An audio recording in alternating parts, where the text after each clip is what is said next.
Good morning to all my students. मैं doctor Shrikant Majumdar, Jawaharlal Nehru college, मैं BCom third semester honours and general दोनों के लिए आज लेकर आया हूँ ऑडिटिंग एंड कॉरपोरेट गवर्नेंस की नई टॉपिक्स, नई वीडियो। जबकि आप जानते हैं ऑनर्स के लिए C5 है और जनरल के लिए C8 है। ये इससे पहले मैं ऑडिटिंग का बहुत सारा क्वेश्चन आपको करा चुका हूँ। आज मैं करा रहा हूँ कंपनी अंकेक्षक के दायित्व, यानी लायबिलिटीज ऑफ कंपनीज ऑडिटर। अब बोलिएगा दायित्व होता क्या है? एक कंपनी का ऑडिटर एक दायित्वशील अधिकारी होते हैं। उन्हें हर काम अपनी विवेक, बुद्धि, निष्ठा और परिस्थिति के अनुसार करना होता है। अगर वो अपने कर्तव्यों से पीछे हो जाते हैं, कर्तव्यों को पूरा नहीं करते हैं, तो इससे उसमें एक जिम्मेदारी बन जाती है और जिम्मेदारी ने किसी व्यक्ति को उत्तरदायी बनाती है। जिम्मेदारी ही किसी व्यक्ति को उत्तरदायी बनाती है। अगर मुझे दायित्व दे दिया गया है कि बीकॉम के ऑनर्स को ये सब्जेक्ट को कंप्लीट करना है, ये मेरी कर्तव्य है। मैं अगर इस कर्तव्य से पीछा हो गया, यानी स्टूडेंट को एक भी क्लास नहीं लिया, पढ़ाया नहीं, समझाया नहीं, तो मैं लापरवाही किया और यही लापरवाही मुझे उत्तरदायी बना देगा। यानी हमें अगर प्रिंसिपल साहब पूछते हैं कि क्यों मुजुमदार जी आप पढ़ाए नहीं, तो मैं क्या जवाब दूंगा?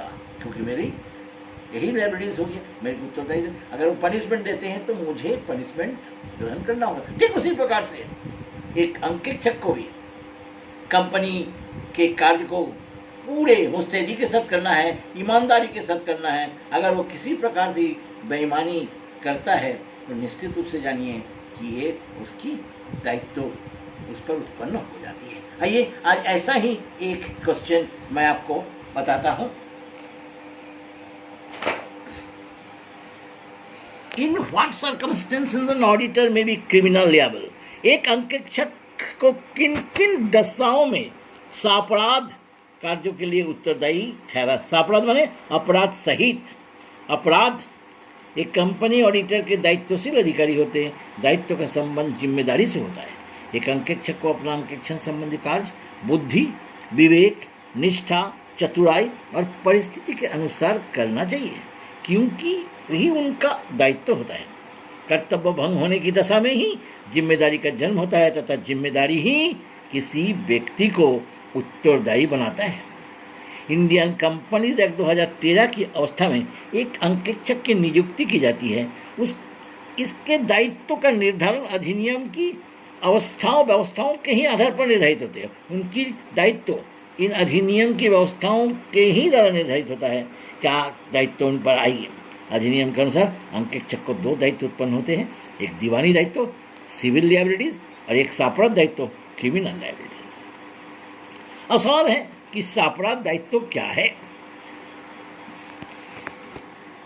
ऐसे कोई भी कार्य, अपराध किसको कहते हैं? ऐसे कोई भी कार्य जिसे करने से दंड या जुर्माना होती है, उसे आपराधिक कार्य कहते हैं। ऐसा कोई भी कार्य जिसे करने से दंड मिले, सजा या जुर्माना हो या दोनों ही हो, उसे हम लोग आपराधिक कार्य कहते हैं। उसी प्रकार से एक अंकेक्षक आपराधिक कार्य उस समय करते हैं अगर वो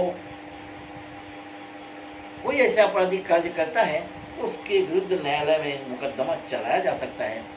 आपराधिक कार्य के लिए उन्हें सजा देने का प्रावधान भी है। एक अंकेक्षक आपराधिक कार्य किस परिस्थिति में करता है? सुन लीजिए। प्रमाणक को, भाउचर्स को उनको देखना है।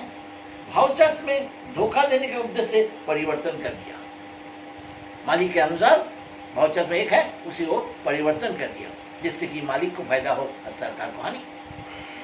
गलत लेखों को जानबूझकर सत्य प्रमाणित करना। वो जानता है कि जो भी अकाउंट्स है वो गलत है, फिर भी वो सर्टिफाई कर देता, नहीं करेक्ट है, सही है, यानी देखिए जानबूझकर अपराध कर रहा है। किसी भाउचर को नष्ट कर देता है, किसी भाउचर को नष्ट कर देता है और प्रॉफिट एंड लॉस अकाउंट अथवा बैलेंस शीट में जानबूझकर गलत विवरण प्रस्तुत करता है। टैक्स, इनकम टैक्स के अकाउंट्स को भी वो जानबूझकर गलत करता है। वो जानबूझकर अनेक गलत तथ्यों को छुपा देता है, गलत को सही बता देता है, ये उनके आपराधिक कार्य है। इसके लिए वो दंड के भागी हो सकते हैं। आइए मैं आपको बताऊं अंकेक्षक के आपराधिक दायित्व क्या क्या है। Criminal liabilities of auditor. Indian companies act 2013 के विभिन्न धाराओं सेक्शन में दिए गए आपराधिक दायित्व निम्नलिखित है। देखिएगा 2013 प्रविवरण में अयथार्थ विवरण के लिए, अयथार्थ माने मिस स्टेटमेंट, प्रोस्पेक्टस में अगर देता है, अगर प्रविवरण में कोई असत्य बात लिखी हुई हो या किसी बात का समावेश हुई हो और अंकेक्षक जानबूझकर उस गलती को नहीं सुधारता है, अंकेक्षक जानता है कि उसमें गलती है प्रविवरण में और वो जानकर भी उसे नहीं सुधारता है या छुपाता है, तो अपराध होती है। ऐसी परिस्थिति में अधिनियम की धारा 447 के अनुसार उसे 6 महीने की सजा किंतु उसे 10 वर्ष तक बढ़ाया जा सकता है। कपट के राशि के बराबर आर्थिक दंड भी लिया जा सकता है अगर अपराध किसी सार्वजनिक क्रिया से संबंधित हो, सरकारी क्रिया से, तो सजा 3 वर्ष से कम नहीं होगी। देखिए अपराध के लिए उसे जब वो गलत विवरण में, प्रोस्पेक्टस में गलत विवरण जानते हुए भी छुपा देता है, गलत विवरण तैयार करने पर, अगर स्वयं गलत विवरण तैयार करते जानबूझकर असत्य विवरण, प्रतिवेदन, आर्थिक चिट्ठा या गलत अन्य प्रविवरण तैयार करता है जो कि अधिनियम के प्रावधान के अनुसार आवश्यक था, तो सेक्शन 447 के अनुसार दंडित किया जा सकता है। आइए धारा 139, 143, 144, 149 के अनुसार कार्य नहीं करना, अगर इस धारा के अनुसार वो पूरा कार्य को नहीं किया तो उसे दंडित हो सकता है। सेक्शन 147(2) के अनुसार अगर किसी कंपनी के अंकेक्षक अगर धारा 139, 43, 44 और 145 के अनुसार अपना कर्तव्य का निर्वाह नहीं किया, उसकी जो कर्तव्य है कि उसे अच्छे से खाता को देखना, सारे गलतियों को ढूंढना, गलती को ढूंढ कर बताना, गलत हो तो उसको सुधार लेना, तो इन सारा उनका कर्तव्य है। अगर वो अपने कर्तव्य का निर्वाह नहीं करता है तो आपराधिक कार्य के लिए उत्तरदायी हो जाता है। आपराधिक दायित्व के लिए उत्तरदायी हो जाता है। सेक्शन 147(b) में बताता है 3 के अनुसार अगर अंकेक्षक सेक्शन अंतर किसी दोषी पाया जाता है तो निम्न के लिए उत्तरदायी होना होगा। उन्हें कंपनी में से जो भी पारिश्रमिक मिला है उसे कंपनी को वापस कर देना होगा। देखिए प्रतिवेदन में उनके द्वारा दिए गए गलत विवरण के कारण जो भी क्षति हुआ उसका भी क्षतिपूर्ति उसे करना होगा। अब 4 नंबर कागजात एवं साक्ष्य प्रस्तुत नहीं किए जाने पर for the failure in production of documents and evidence, बहुत सारे कागज लगता है, बहुत सारे साक्ष्य देने पड़ते हैं ऑडिट में। अगर इन कोई निरीक्षक आया है, सेंट्रल गवर्नमेंट से नियुक्त किया गया है उस कंपनी के लिए जहां वो अंकेक्षक कार्य करता है और उसे कागजात मांगता है, बहुत सारे साक्ष्य प्रस्तुत करने बोलता है, अगर अंकेक्षक उस कागजात देने में असमर्थ है या उस साक्ष्य को प्रस्तुत करने में असफल होता है जानबूझकर, तो इस आपराधिक कार्य के लिए उन्हें 1 वर्ष की सजा और 1 लाख रुपया तक जुर्माना किया जा सकता है। देखिए अगर वो कागज नहीं देता है जानबूझकर या कोई भी एविडेंस को प्रस्तुत नहीं करता है। कंपनी के संपत्ति रखने संदेह में NCLAT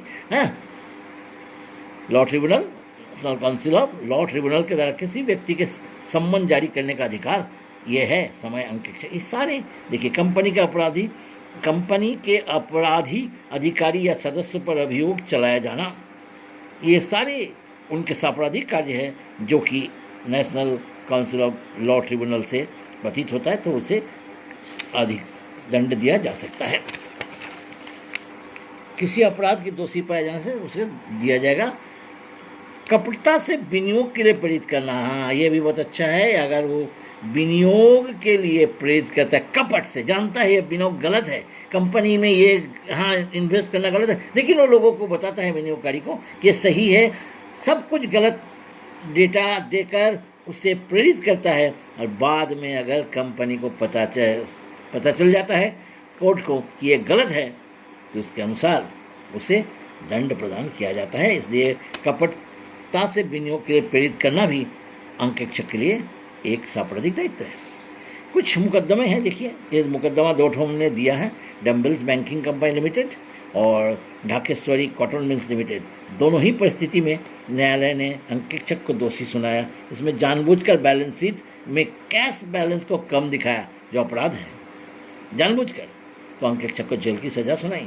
संचालक ढाकेश्वरी ने जानबूझकर गलत बैलेंस शीट बनाया या कुछ चीज़ों को छुपाने के लिए, और अंकेक्षक जानते हुए गलत बैलेंस शीट है उसे सत्यापित कर दिया कि करेक्ट है, तो न्यायाधीश हेंडरसन ने अंकेक्षक को जानबूझकर गलती को छुपाया था, इसलिए उसे जेल का सजा दिया गया था, उसे जेल हो गया था अंकेक्षक को। याद रखिएगा, आपराधिक कार्य यानी अंकेक्षक को अपने आपराधिक कार्य करना नहीं है, उसे क्योंकि उस पर सरकार की रेवेन्यू डिपेंड करती है।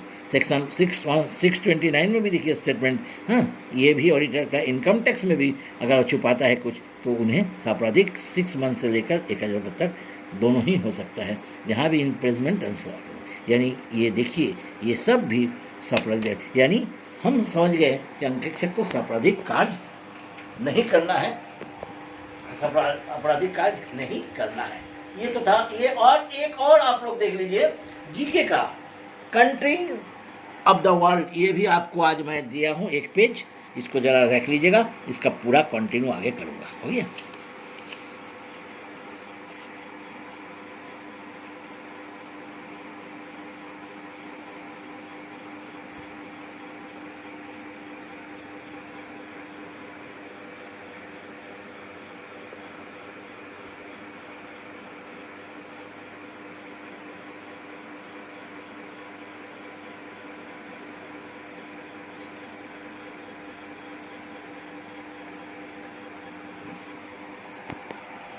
थैंक यू, नमस्कार।